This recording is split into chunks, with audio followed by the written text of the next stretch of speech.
പിതാവിന്റെയും പുത്രന്റെയും പരിശുദ്ധാത്മാവിന്റെയും നാമത്തിൽ ആമേൻ.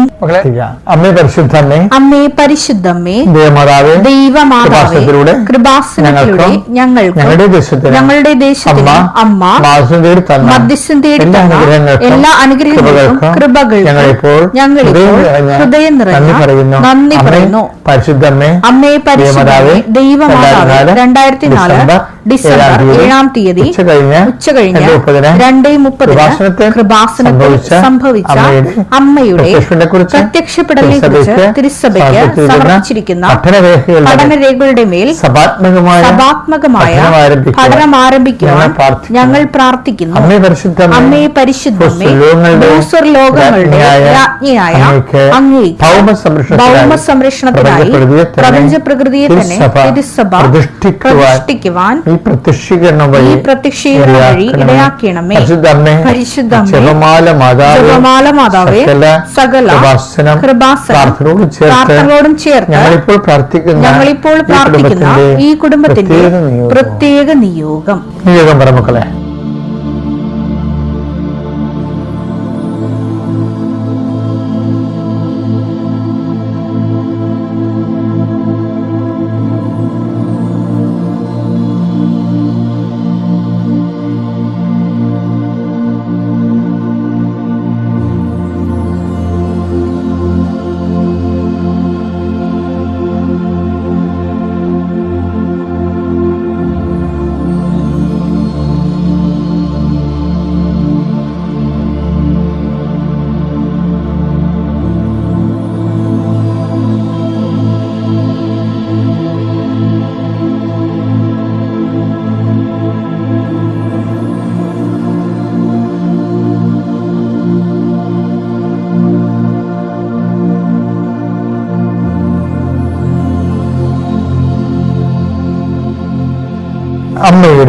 അമ്മയുടെ പ്രത്യക്ഷീകരണത്തിന്റെ ഈ അനുഗ്രഹവേളയിൽ ഞങ്ങൾക്ക് സാധിച്ചു തരുവാൻ കനിയണമേ. വിശ്വാസ പ്രമാണം.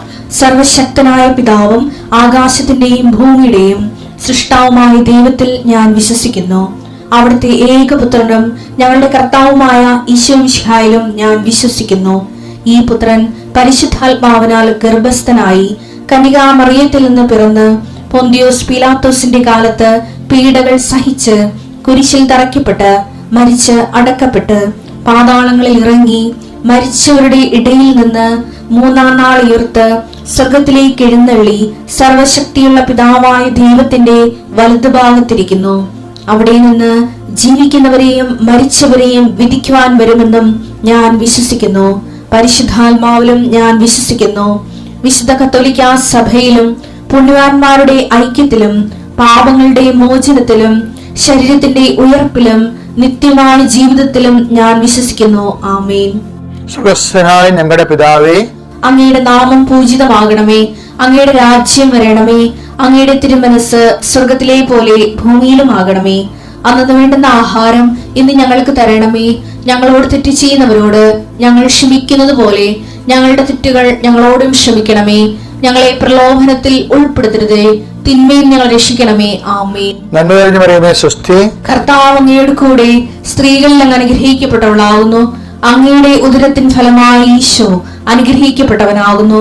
പരിശുദ്ധ മറിയമേ, തമ്പുരാന്റെ അമ്മേ, പാപികളായ ഞങ്ങൾക്ക് വേണ്ടി ഇപ്പോഴും ഞങ്ങളുടെ മരണസമയത്തും തമ്പുരാനോട് അപേക്ഷിക്കണമേ. ആമേൻ. കർത്താവിന്റെ ഉന്നതമായ നാമത്തിന് സ്തോത്രം ചെയ്യുന്നു. കർത്താവിന്റെ വിശുദ്ധ പൗരോഹിത്യത്തെ മഹത്വപ്പെടുത്തണമേ. കർത്താവ് സഭയിലുള്ള സാന്നിധ്യം ദൃഢമാക്കണം. 39 വർഷം ഞാൻ അർപ്പിച്ച കൃപാന്റെ യുഗതയാൽ കൃപാസ്ഥാനെ ജീവനോടെ പ്രത്യക്ഷപ്പെട്ട പരിശുദ്ധ അമ്മയുടെ മാധ്യസ്ഥത്താൽ കൃപാസ്ഥാനെ നടന്ന 10,000-കണക്കിന് ആരാധനയുടെ ശക്തിയാൽ കൃപാസ്ഥാന മധ്യസ്ഥ പ്രാർത്ഥനകളിൽ ലക്ഷോപലക്ഷം ജപമാലകളുടെ അടിസ്ഥാനത്തിൽ ഞാൻ നിന്റെ പിതാവിന്റെയും പുത്രന്റെയും പരിശുദ്ധ നാമത്തിലെ ആശ്രയിച്ചുകൊണ്ട് നിന്നെയും നിന്റെ കുടുംബത്തെയും നിന്റെ ഇന്നത്തെ ജീവിതത്തെ ആശീർവദിക്കുന്നു. കർത്താവെ, ഈ മക്കളുടെ യാത്രാ വഴികളെ ആസ്വദിക്കണമേ. അവർ ഇന്ന് അഭിമുഖീകരിക്കാൻ പോകുന്ന സങ്കടങ്ങൾ ഉണ്ടെങ്കിൽ അതിന് ഈ നിമിഷം അങ്ങ് ദൂരീകരിക്കണമേ. എന്ത് വിഷയത്തെക്കുറിച്ചാണ് അവർ ഉത്കണ്ഠപ്പെടുന്നത്, ഏത് വിഷയത്തെക്കുറിച്ചാണ് അവർ സങ്കടപ്പെടുന്നത്, ആ മേഖലകളിൽ കർത്താവ് കൊടുങ്കാറ്റടിക്കുമ്പോൾ കാർമേഘം തുരത്തപ്പെടുന്ന പോലെ കർത്താവിന്റെ ആത്മാവിന്റെ ശക്തിയാല് നിന്റെ സങ്കടങ്ങളുടെയും രോഗങ്ങളുടെയും ഭാരങ്ങളുടെയും ക്ഷീണങ്ങളുടെയും ക്ലേശങ്ങളുടെയും മേഘങ്ങൾ അകന്നു പോകട്ടെ എന്ന് പ്രാർത്ഥിക്കുന്നു. എന്റെ കർത്താവിനുമായ നാമത്തെ കാനായ കല്യാണ കുടുംബത്തെ കടന്നു ചെന്നുള്ള കുടുംബത്തിനുവേണ്ടി മാധ്യസ്ഥം വഹിച്ച അമ്മ പരിശുദ്ധമ്മ ദേവമാതാവ് നിന്റെ കുടുംബത്തിന്റെ നിലനിൽപ്പിന്റെ എല്ലാ വിഷയത്തിന്റെ പേരും മാധ്യസ്ഥം ലഭിക്കട്ടെ എന്ന് പ്രാർത്ഥിക്കുന്നു. നിനക്ക് വലിയ സാക്ഷ്യങ്ങൾ പറയാനും ദൈവത്തെ മഹത്വപ്പെടുത്തി ജീവിക്കുവാനും നിന്റെ വിദ്യാഭ്യാസ മേഖലകള്, നിന്റെ ജീവിതം, നിന്റെ ജീവിതയാപന മേഖലകള്, നിന്റെ ഇന്റർവ്യൂകള്, ടെസ്റ്റുകള്, അതുപോലെ തന്നെ നിന്റെ ജോലികള്, അതുപോലെ നിന്റെ കാർഷിക ഭൂമികള്. മഴ മറിച്ചും തിരിച്ചും പെയ്യണ കാരണം ഒരിക്കലും നമ്മുടെ കാർഷിക മേഖല ശരിക്കും അത് വല്ലാത്ത രീതിയിൽ ബാധിക്കുന്നുണ്ട്. അതുപോലെ കൃമികീടങ്ങളെ പുതുതായിട്ട് ഉണ്ടാകുന്നുണ്ട്. അതായത് നിശ്ചല സമയത്ത് മഴ വരികയും നിശ്ചലത്ത് വെയിൽ വരികയും ഒക്കെ ചെയ്തിട്ട് ആകപ്പാടെ ഒരു കാർഷിക മേഖല അൺപ്രഡിക്റ്റബിൾ ആയിട്ടിരിക്കുന്നത്. അതുകൊണ്ട് തന്നെ നമ്മുടെ ഭാവിയും നമ്മുടെ കടവും അതിന്റെ പരിഹാര മാർഗങ്ങളും ഒക്കെ പ്രവചനാതീതമായി മാറുകയാണ്. അതുകൊണ്ട് കർത്താവിന്റെ ചൈതന്യം ഇതിൽ പ്രവർത്തിക്കുകയും അതുപോലെ തന്നെ മത്സ്യമേഖലയിൽ പ്രവർത്തിക്കുന്നവരും മത്സ്യമേഖലയെ കൊണ്ട് മാത്രം ജീവിക്കുന്ന അനേകം ആയിരങ്ങളാണ് നമ്മുടെ രാജ്യത്തുള്ളത്, നമ്മുടെ നാട്ടിലുള്ളത്. അവരെല്ലാം അവർ കടങ്ങൾ കയറി മുടിഞ്ഞവരുണ്ട്, അത് വിൽക്കാൻ പറ്റാതിരിക്കുന്നവരുണ്ട്, അത് വിറ്റുമാറ്റാൻ വെള്ളവും വില വിറ്റുമാറ്റാൻ ആഗ്രഹിക്കുന്നവരുണ്ട്, ചെറിയ തൊഴിലേക്കോ വലിയ തൊഴിലേക്കോ ചുവടുമാറ്റാൻ ഉദ്ദേശിക്കുന്നവരുണ്ട്. അങ്ങനെ എല്ലാ മേഖലകളെയും കർത്താവ് ആശ്രയിക്കാൻ പ്രാർത്ഥിക്കുന്നു. അതുപോലെ തന്നെ ജോലി ചെയ്യുന്നവര്, ഉദ്യോഗസ്ഥര്, അതുപോലെ അവർക്കുണ്ടാകുന്ന പ്രൊമോഷൻസ്, PR, അവരുടെ പരീക്ഷകള്, ചില ആൾക്കാർക്ക് ശമ്പളം കിട്ടിയിട്ടില്ല, അതുപോലെ തന്നെ ഹെൽത്തായി പോകുന്നു. അതുപോലെ അങ്ങനെ ഉണ്ടാകുന്ന എല്ലാ വിഷയങ്ങളും, ചിലരുടെ റിപ്ലൈ കിട്ടിയില്ല, ചിലർക്ക് അവർ കത്ത് വിട്ടിട്ടുണ്ട്, അവര് ഇമെയിൽ സെൻഡ് ചെയ്തിട്ടുണ്ട്, പക്ഷെ കമ്പനി റെസ്പോണ്ട് ചെയ്തിട്ടില്ല എന്ന് പറയുന്ന രീതിയിൽ അതുപോലെ തന്നെ കമ്മ്യൂണിക്കേഷൻ ലോസ് ആയിട്ടുള്ളവരെ, നിങ്ങൾ ഉദ്ദേശിക്കുന്ന സ്ഥലങ്ങളിലേക്ക് കമ്മ്യൂണിക്കേഷൻ പോയിട്ടുണ്ട്, പക്ഷെ നിങ്ങൾക്ക് റിട്ടേൺ ആയിട്ട് മറുപടി കിട്ടിയിട്ടില്ല. അതുപോലെ തന്നെ ഇങ്ങനെയുള്ള മേഖലകളെല്ലാം ചില പ്രമാണം കുടുങ്ങിപ്പോയിരിക്കുന്നു, പ്രമാണം നടക്കുന്നില്ല, അതുപോലെ പ്രമാണം നടത്തിക്കുന്നില്ല, പാകോടമ്പടി നടക്കുന്നില്ല, പാകോടമ്പടി നടത്തിക്കുന്നില്ല, അങ്ങനെ തടസ്സം വെക്കുന്നവർ, ഇങ്ങനെ വിവാഹം നടക്കണില്ല, വിവാഹം നടത്തിക്കണില്ല, കുഞ്ഞുങ്ങൾ ലഭിക്കുന്നില്ല, വീട് വെക്കാൻ പറ്റുന്നില്ല, അതുപോലെ ഇങ്ങനെയുള്ള എല്ലാ ജീവിത ഭൗതിക മണ്ഡലങ്ങളിലും ദുരിതങ്ങളും മാതാവിന്റെ പ്രത്യക്ഷീകരണത്തിന് ശക്തിയാൽ പിതാവിന്റെയും പുത്രന്റെയും പരിശുദ്ധനാമത്തിൽ ഞാൻ ബന്ധിക്കുന്നു. എന്റെ പ്രിയപ്പെട്ടവരെ, അതായത് വിഷയം യോഹന്നാൻ 6:27 പിതാവായ ദൈവം എന്നിൽ അംഗീകാരമുദ്ര ചാർത്തിയിരിക്കുന്നതാണ്. അംഗീകാരമുദ്ര എന്ന് പറയുന്നത് സ്വീകാര്യതയാണ്. സ്വീകാര്യത, അംഗീകാരമുദ്ര ഉണ്ടെങ്കിൽ മാത്രമേ സ്വീകരിക്കപ്പെടത്തുള്ളൂ. ഈ അംഗീകാരമുദ്ര എങ്ങനെയാണെന്നറിയാവാ? ഈ ലേവായ പുസ്തകം 9:2 ഊനമറ്റെന്നും പറഞ്ഞൊരു പ്രത്യേക വചനമുണ്ട്, നമുക്കത് വായിക്കാം. അവൻ അഹറോനോട് പറഞ്ഞു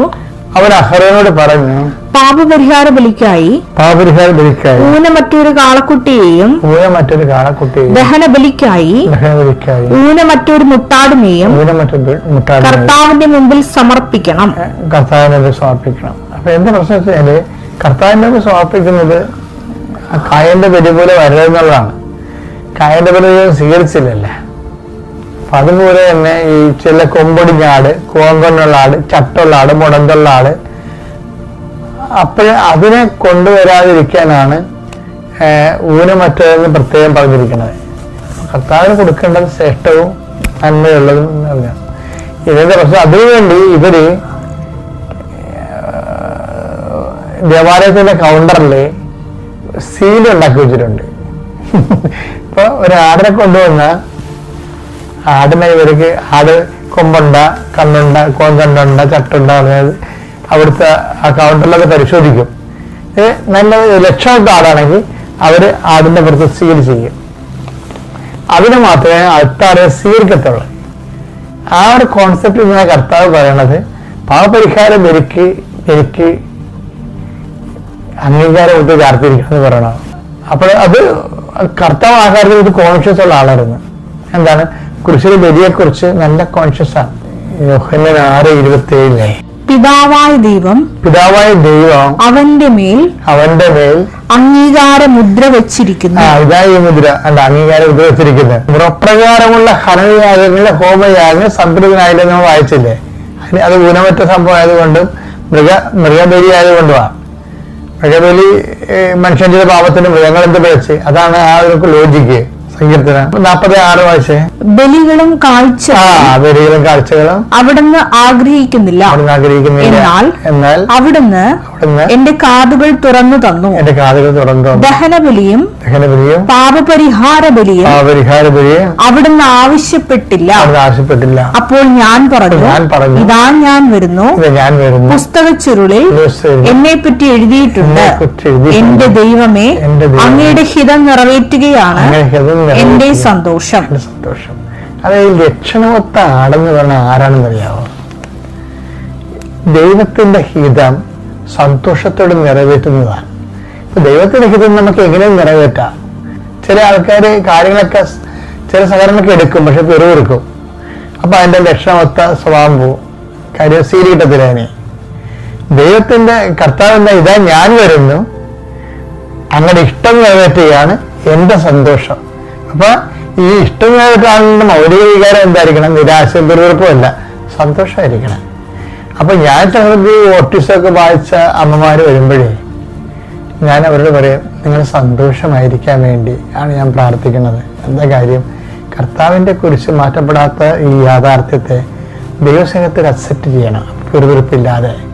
അപ്പോഴാണ് നമ്മൾ സ്വീകാര്യമാകണത്, മധുര വെക്കണം. അപ്പൊ എന്തെങ്കിലും സങ്കടമൊക്കെ ഉണ്ടെങ്കിൽ സ്വീകാര്യത കിട്ടാൻ വേണ്ടി സന്തോഷത്തോടെ ദൈവനാമത്തെ ഏറ്റെടുക്കണം. ദൈവം അനുഗ്രഹിക്കട്ടെ. Praise the Lord.